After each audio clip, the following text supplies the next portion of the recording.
Spoiler warning. In this video, I'm going to be talking about queer representation in kids' cartoons. So if you aren't up to date on Adventure Time or Steven Universe, then I'd be careful watching this video. I'm going to be putting this icon on the screen 5 seconds before I spoil anything, and it'll stay on there so you can scrub through, and when it disappears, I'm not going to be spoiling anything else. But if you don't want to risk that, you can hit the like button so you can save this video for later, and then you can hit the subscribe and click the bell so that when my next video comes out, you'll get a notification and remember to watch this. I hear marginalized people calling for representation all the time, and it gets louder and louder as the years pass. We want to see ourselves saving princesses, walking away from explosions, driving nice cars, and kissing our lovers passionately. So these champions of marginal identity are highly prized in the USA, both by the media bosses who are making money off of them and the people who are calling for representation. So in a media environment where things are more diverse than they've ever been, why do kids' cartoons still seem so far behind? The truth is that representation is not a marker of our equality with the people in power.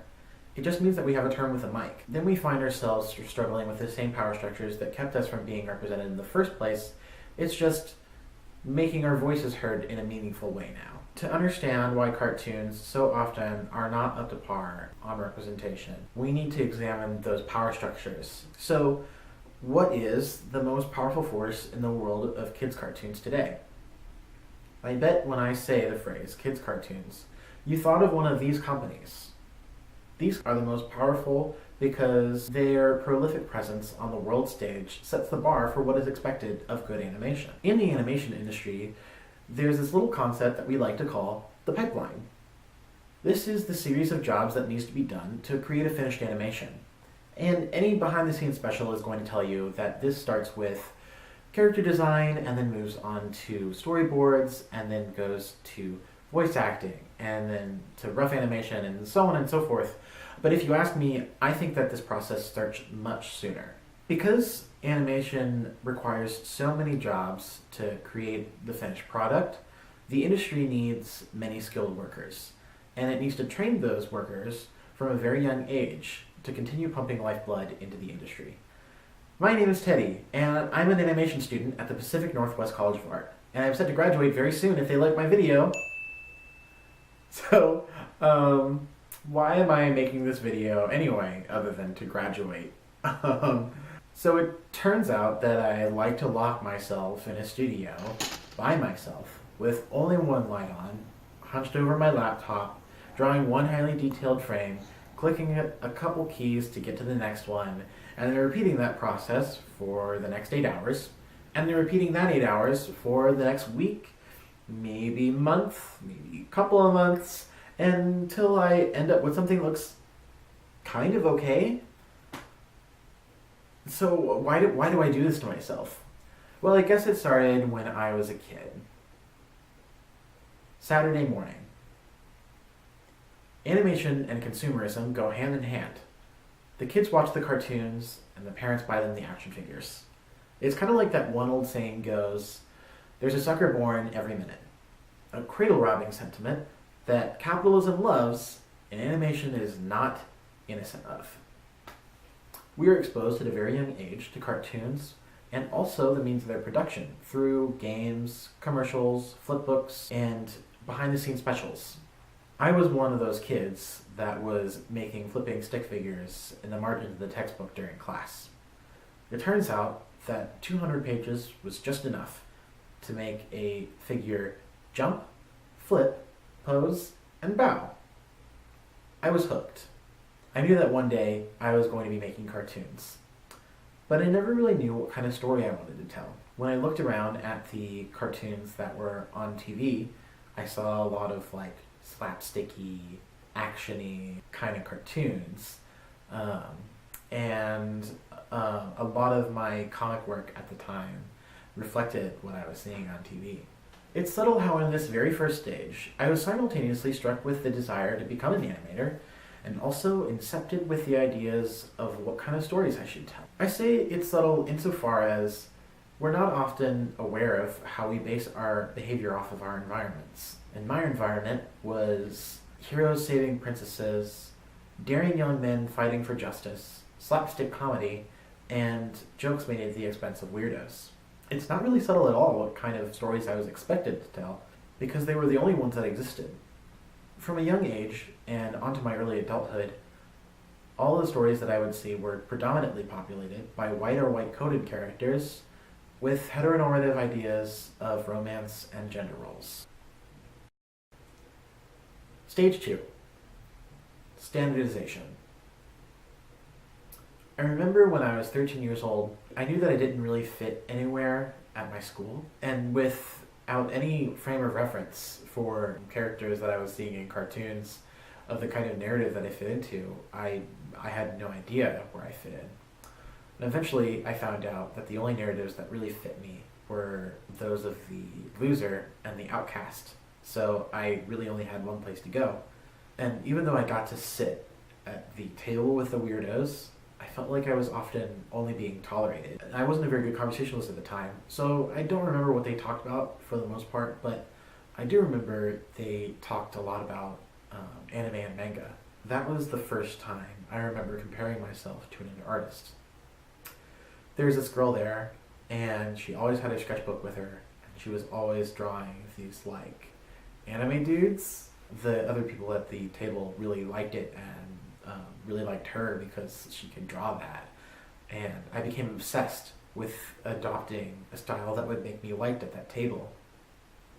I looked at various how to draw books for anime and manga, and it was often really challenging and more than a little boring to make work that other people wanted to see and not what I wanted to make. But since I was desperate for companionship and validation, I continued to make art that other people wanted to see for many years. All right. Stage 3, getting accepted. Making art for others wasn't getting me very far in life. In fact, it set me up for many disappointments. I worked for employers that claimed to have an interest in my creativity, but they really only wanted to use my skills to make their visions come true. I did commissions imitating popular artists to no avail, and I did graphic design work for free that gave me zero recognition. So with all of my work in the arts leading to dead ends, I dropped out of art school. I figured, if I can't make art that makes me happy, then why should I make art at all? I didn't just wake up one day and say that I was going to become an animator. I was really depressed for a couple of years after I dropped out of art school. And I remember when I was in the middle of my creative identity crisis, one day I saw Steven Universe, the most openly gay cartoon I'd ever seen on Cartoon Network to date. And I knew I wanted to make something like that.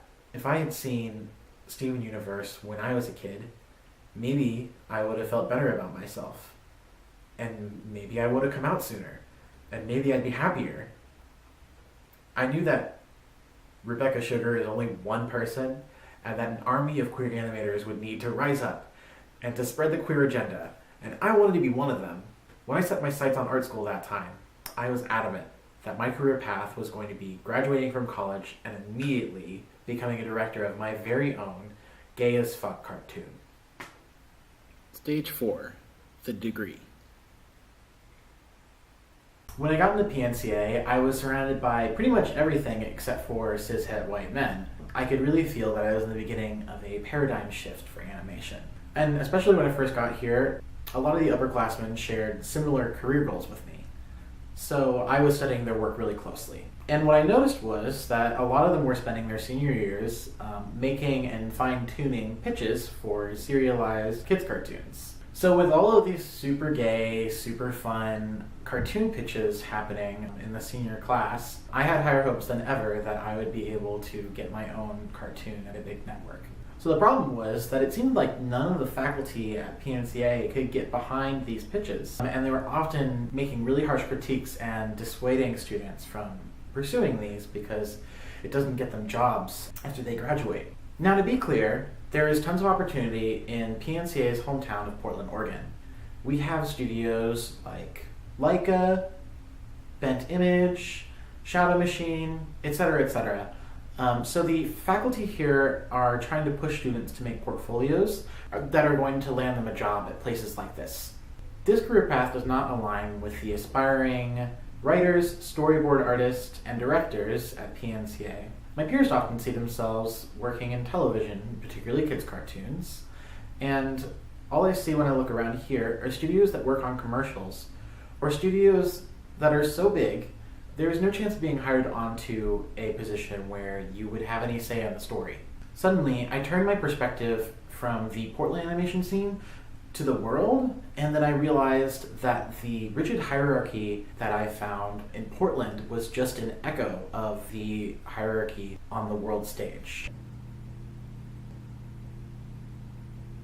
Stage 5, the Great Filter. The biggest obstacle, the one that trips up all queer animators in the field, is the marketability of our stories. I want to be clear and say that queer people have been in animation since day one, and there are multiple famous openly gay names in animation, such as Dean Du Bois, who is known for Lilo and Stitch and How to Train Your Dragon, Byron P. Howard, who is known for films like Bolt, Tangled, and Zootopia, then Anthony Leondis, who is known for the horrific Emoji Movie, and Norman McLaren, who is an important historical figure in animation. What I'm talking about is not the presence of queer animators, because they're there, but it's interesting to note that out of the list that I just pulled off, they're all cis white men. And it's no secret that animation has been a boys' club for a while, but what I'm talking about is the content of their stories. These prominent queer figures in animation are telling stories that have little to nothing to do with queer experience. They're using their platform to prop up heteronormative narratives. Having queer content on television is a risky business. As Steven Universe has proven, many countries have censored parts that cross a line, and there are even a couple of bans here and there. Kenya, in fact, has banned any cartoon that has queer themes in it after the wedding episode in Steven Universe that featured a lesbian kiss. The show Adventure Time featured an iconic lesbian romance, but was not explicit about it until literally the last episode, where they finally kissed. Until this point, there is a plausible deniability that these two characters were just really good friends. Since Adventure Time was literally ending, they could afford to take the risk and get censored and banned in certain countries. Cartoon Network wasn't really going to lose any money on a lesbian kiss in the final episode of one of the most successful cartoons in history. So, TLDR, there's some explicit gay stuff that has happened in kids' cartoons recently that has led to some bans in some other countries, and it sucks. It comes as no surprise then that my colleagues have trouble getting their work picked up by big studios. They're not insiders with the industry, they don't have a series that is too big to fail, and at the end of the day, our stories are too big a risk to take.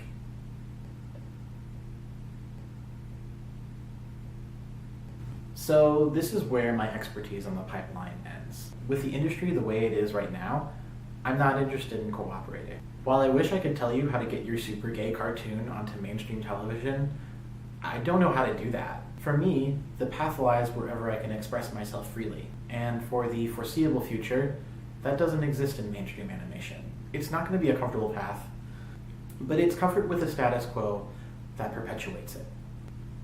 Maybe I will toil just as much as an independent, going just as unnoticed as I would in an office, but I'll be able to make the work that I believe truly matters. I want to make something that speaks to people like me who have been pushed to the margins. I want to make work that makes their life better, that makes my life better, even if just a little bit. And I hope I can make that happen.